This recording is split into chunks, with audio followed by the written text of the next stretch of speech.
And people get that. They all want to move to Nevada. That's why it's the fast-growing state and the fast-growing city. And then I tell them, at least we're honest in Nevada. We have legal prostitution. We call them by their real name, prostitutes.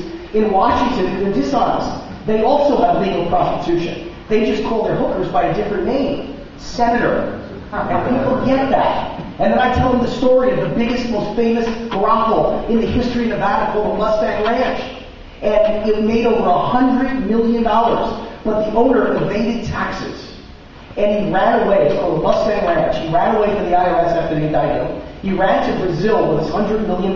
His name is Joe Conforte. I love to tell true stories. It brings home the point. The U.S. government, being as greedy as it is, they didn't close the brothel. They took it over. And they ran it. And in 1 year, it went bankrupt. Do you know what the moral of that story is?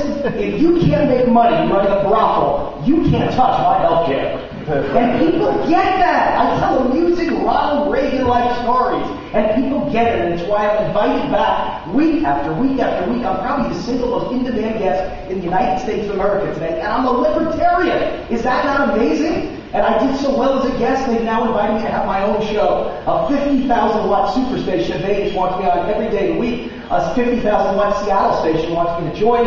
And the biggest syndicator in the country wants to try and syndicate it all over the United States. That's what I bring to the LP. Mr. Hancock, 1 minute. On my radio show, I've had G. Gordon Liddy and Stossel, Sam Donaldson, even Tony Snow before we went into war. I'm nice, but I get my answer. And I make it clear where these people are. I'm not trying to be their friend. I'm trying to be their interviewer. I'm trying to get the facts. I'm trying to make sure that the audience understands the world that we're living in. And I'll tell you what I'm afraid of.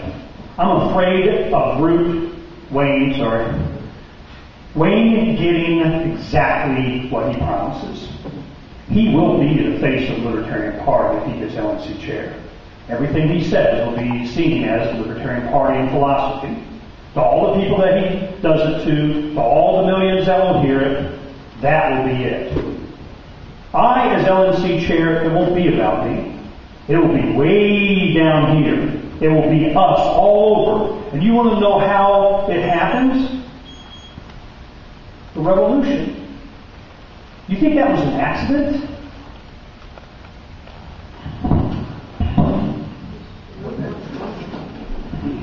First of all, it isn't all about leadership. It's about training all of you how to get as successful as you could possibly be. And I think I've proven my point that I'm as successful as any libertarian in history at getting in the media and presenting a positive face. And I will travel the country as LP chair to train you how to get in the media, to train you how to raise money.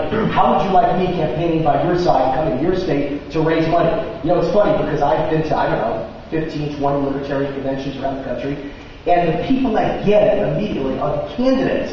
Every room I'm in, the candidates came up to me after I speak and they go, are you willing to be a man of your word? Are you going to come campaign for me after you get elected national chair? Because they get it. They want me campaigning alongside them because they know I can raise money. In my private life, I've raised over $50 million in the business world as a small businessman. I was a Wall Street guy getting checks $5,000, $10,000, $20,000 at a time, not $1 million at a time. I'm good with Main Street. So I'm going to train you how to get in the media, and how to act in the media, and how to raise money.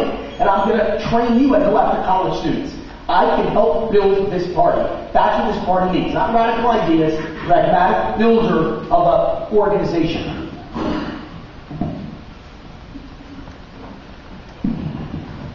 Our first speaker for the next question will be Mr. Root. What is your vision for the Libertarian Party 5 years and 10 years from today? I don't know, 3 minutes for that one. That's pretty simple. I said it. Listen, I'm a man of my word. I said it before the last election. I was campaigning for your presidential nomination. I almost got it. It was neck and neck between me and Bob Barr and Barry Rohr. I was a brand new newcomer. No one knew me. And I came 1 inch away from winning your presidential and got your vice presidential nomination. And I don't think there's any doubt I'll be your national chair a month from now. My vision is pretty simple. I told everybody that it was a 20-year plan. That the whole key to success in life is to be patient and to be disciplined and to work hard and to sacrifice and to be relentless. And if you can put those 4 things together, you can succeed in anything. I am an SOB, a son of a butcher. I came from nothing. My father had a white apron with bloodstains on it. but he believed in a vision. His vision was that I was going to go to an Ivy League school and be a United States Senator someday. And I'm on that path. I made an Ivy League school. Not too many kids I ever met at Columbia were sons of butchers. They were no blue-collar kids. They were all rich kids. And I was the only one there that I knew of that had a butcher dad. And now I think I'm on a path to be a United States Senator, or be a governor, or be a president someday. But it's a long path. It takes time. Ernie's right about many things. You want to teach people about libertarianism. It's not going to happen overnight. It sinks in a little at a time. I'm far more towards Ernie's views than I was 2 years ago or 3 years ago. And it takes time. It sinks in. And you kind of wipe out some of your old Republican and conservative ideas. And you start to really understand where they're wrong on some of those issues. And I think I can help America make that transition too, a little at a time. I know I started out as a strong Goldwater, Reagan, Republican, conservative. And now I'm a libertarian. And I'm sure I have a way to go to be even more libertarian like Ernie. But I'll tell you what, I am the guy to teach America how to go from being a Republican or an independent or a blue dog Democrat or a Christian and move them on the path towards libertarianism without scaring them. And my vision is to elect candidates. We have to elect candidates. You've got to have a seat at the table if you ever want to have an effect. And my vision is that next time I come here, this room is going to be filled overflowing, and there will be Kansas ABC, and Kansas CBS, and Kansas NBC, and Kansas Fox News here. And they're going to follow Wayne Root because I'm one of the biggest personalities in America, and I'm your Libertarian National Chair. And that combination will pull the entire boat. So yes, to some extent, Ernie's right. It is about Wayne Root.